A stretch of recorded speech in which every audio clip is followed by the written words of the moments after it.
A paz do Senhor Jesus, hora do nosso maná de hoje, e eu vou deixar alguns versículos para a sua meditação que se encontra no livro de Números, capítulo 12, que diz assim: E falaram Miriam e Arão contra Moisés por causa da mulher cuxita que tomara, porquanto tinha tomado a mulher cuxita, e disseram: Porventura falou o Senhor somente por Moisés? Não falou também por nós? E o Senhor o ouviu. E era varão Moisés muito manso, mais do que todos os homens que havia sobre a terra. E logo o Senhor disse a Moisés, e a Arão e a Miriam: Vós três, saia à tenda da congregação. E saíram eles três. Então o Senhor desceu na coluna de nuvem e se pôs à porta da tenda. Depois chamou Arão e a Miriam, e eles saíram ambos. E disse: Ouvi agora as minhas palavras. Se entre vós houver profeta, eu, o Senhor, em visão, a ele me farei conhecer, ou em sonhos falarei com ele. Não é assim com o meu servo Moisés, que é fiel em toda a minha casa. Boca a boca falo com ele, e de vista e não por figura, pois ele vê a semelhança do Senhor. Porque, pois não tivesse temor de falar contra o meu servo, contra Moisés, assim a ira do Senhor contra eles se acendeu e foi-se. Amém. Nós vemos aqui a história em que Miriam e Arão se juntaram, né, os dois irmãos de Moisés, para falar contra ele, para entrar ali no ciúme, entrou ali neles uma inveja, né, porque o Senhor falava face a face com Moisés, diferente, né? E ali deles, não é? Eles deixou que o inimigo entrasse ali, causasse aqueles sentimentos de inveja, por conta que o Senhor tinha escolhido a Moisés, né? Vemos lá atrás que Miriam, a irmã de Moisés, foi aquela a qual cuidava do seu irmão, foi aquela a qual a mãe, quando fez ali a arca, ela tomou de conta, ficou olhando ali, foi ela que falou para a princesa, né, que se ela poderia chamar alguém para cuidar do menino. Então a gente vê que já naquele tempo já tinha esses sentimentos que hoje a gente vê nos lares. Irmãos com ciúme, irmãos com inveja, não é? Uns se sentindo menosprezado, outros achando que tem ali a atenção maior do que eles, né? Aquela disputa já existia, porque isso é coisa do inimigo. E desde quando o inimigo desceu para cá, foi expulso do céu, a terra vive isso. Não são coisas que acontecem de tempos para cá, né, como muitas pessoas acham. Né? A fome aconteceu agora, a crise aconteceu agora por causa do governo, por causa disso e aquilo. Não, não é por isso. Vemos, quando nós estudamos a palavra de Deus, a gente vê que o que acontece hoje, desde a antiguidade já acontecia, desde esse tempo aqui, desde o começo de tudo já acontecia, né? Então, é algo que não é por causa de ninguém, é por causa do pecado. E Arã e Miriam deixou ser levado pela inveja do seu irmão, sabendo que o seu irmão foi um homem escolhido por Deus. Eles viram aqui, e mesmo assim eles não tiveram temor. Moisés era o irmão mais novo deles, mas Moisés era para ser um homem que eles era para ter temor. Temor, porque Deus escolheu ele. Então, nós hoje aprendemos com essa palavra que nós temos que ter temor. Aqui foi a palavra do Senhor que disse, aqui no versículo, aqui o 8, boca a boca falo com ele e de vista, e não por figura, pois ele vê a semelhança do Senhor. Porque, pois, não tivesses temor de falar contra o meu servo, contra Moisés, né? Os próprios Senhor viu.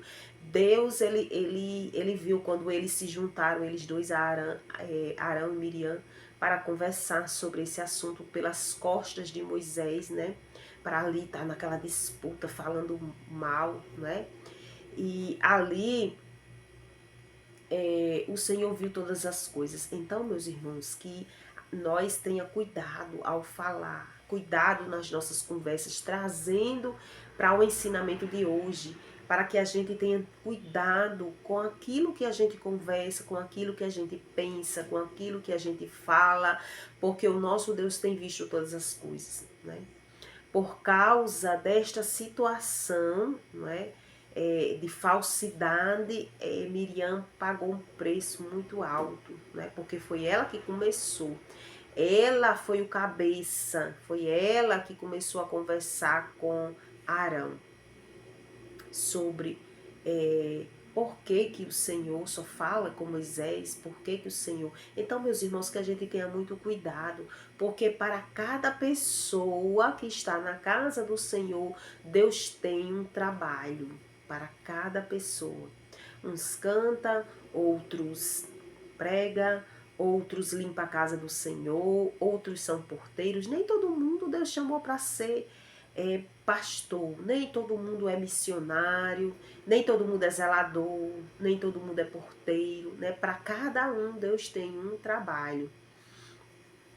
E é um trabalho que é digno da gente ter temor, porque foi Deus que escolheu aquela pessoa, não é? Aquela pessoa que zela da casa do Senhor não é menos favorecida do que aquele que prega diante de Deus. Ele está fazendo a obra do mesmo jeito. Muitas das vezes a gente, quando vai à casa do Senhor, a gente vê aquelas pessoas recepcionando as pessoas de uma forma tão assim espontânea, de uma forma tão linda, que se outra pessoa estiver ali, pode não ter a mesma qualidade daquele trabalho, porque é muito bom ser bem recebido na casa do Senhor, não é? É muito bom. Você sente o desejo de voltar mais e mais ali naquela igreja, não é verdade? Quando a gente chega na casa do Senhor, quando a gente vê as pessoas trabalhando ali em fidelidade para o Senhor, que a gente sinta o desejo de trabalhar na obra do Senhor, mas não de tomar o lugar de ninguém, mas não de desejar fazer como aquela pessoa faz, porque para cada um o Espírito Santo tem o jeitinho dele, cada pessoa tem algo para fazer na obra do Senhor, não é? Sempre tendo a certeza de que existe sim, e Deus pode colocar pessoas melhores do que eu, sim.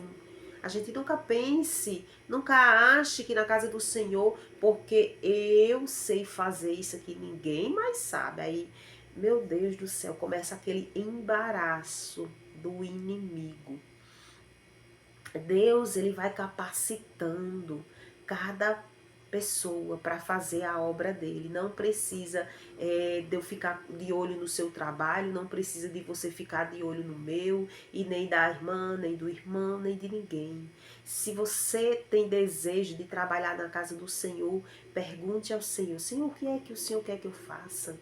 Como eu vou trabalhar para ti? Né? No seu trabalho secular, peça ao Senhor: Senhor, me ensine a trabalhar aqui de forma que te agrade, de forma que eu seja respeitado, né? De forma que eu respeite as pessoas, né? Aqui o Senhor, na palavra do Senhor, o Senhor perguntou, né? O Senhor falou sobre a falta de temor de Miriam e de Arão diante do servo dele. E o que é mais interessante, estava conversando Miriam e Arão e pelas costas de Moisés. Moisés não estava ali.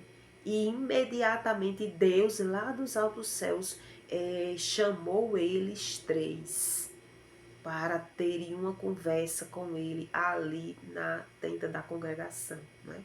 Para revelar o que tinha acontecido. E a Bíblia diz que Moisés era o homem mais manso da terra. E depois disso, né, depois do castigo de Miriam, Moisés ali foi interceder. Olha só a forma daquele homem, né? Se aquele homem fosse um homem orgulhoso, ele tinha saído dali da tenda da congregação todo inchado, né? Todo dizendo, ó, minha irmã tá doente, tá vendo aí? Pagou o preço porque tava falando mal de mim. Vocês tenham cuidado, porque eu sou o chefe de vocês. Vocês tenham cuidado. Não. Ele não fez assim. Ele mostrou ali que realmente ele era o homem mais manso da terra. O homem mais manso. Ele foi interceder pela sua irmã. Ele foi pedir a misericórdia do Senhor pela sua irmã. Diferentemente de Jonas. Jonas com seu coração entristecido, com o seu coração magoado por causa de alguma coisa que aconteceu, quando Deus disse, vá à cidade de Nínive e pregue o meu amor por eles. Jonas, o que foi que ele fez? Simplesmente ele pegou a sua bagagem e foi para outro lado. Tá vendo a diferença de um homem mais manso da terra? Quando o homem está com o coração, ou a mulher está com o coração manso e tranquilo na presença de Deus, ele faz. Ele tão somente obedece, não importa o que aquela pessoa fez com ele. Já na situação de Jonas, nós entendemos que Jonas deve ter sido magoado, machucado por aquele povo, ouviu alguém ser magoado ou machucado por aquele povo, mas o coração de Jonas estava inflamado, estava dolorido, estava doente de tristeza, estava magoado, ele tinha mágoas em seu coração, não é? E ele teve uma dificuldade muito grande de obedecer ao Senhor. Ele teve uma dificuldade. Então, meu irmão e minha irmã, vá imediatamente na presença do Senhor e peça para que o Senhor limpe o seu coração, porque a qualquer momento o Senhor pode mandar você ir lá pregar para aquela pessoa. O Senhor pode mandar você ir lá falar com ela e talvez não seja a palavra que você está esperando. Quando alguém nos magoa, quando alguém nos entristece, a palavra que a gente quer ir lá, mando de Deus é essa. Tenha cuidado, Deus vai lhe pegar. Tenha cuidado. Mas não foi essa palavra que Deus mandou que Jonas falasse. Deus disse para que Jonas dissesse, se arrependa. Porque senão, se vocês não se arrependerem, aí sim a ira do Senhor vai cair. Mas se vocês se arrependerem, vocês vão ter a misericórdia do Senhor, né? Imediatamente é uma lição muito grande para nós. Imediatamente Moisés se posicionou de forma que agradou a Deus, de forma pela sua irmã. Ali começou a interceder, mas Senhor, tem de misericórdia da minha irmã. E o Senhor disse, não, ela vai pagar o preço. Ela vai pagar o preço. Então tenha cuidado. Vamos tudo colocar nas mãos do Senhor e vamos esperar no Senhor Todo-Poderoso. E que o Espírito Santo do Senhor fale mais e mais ao nosso coração. Amém.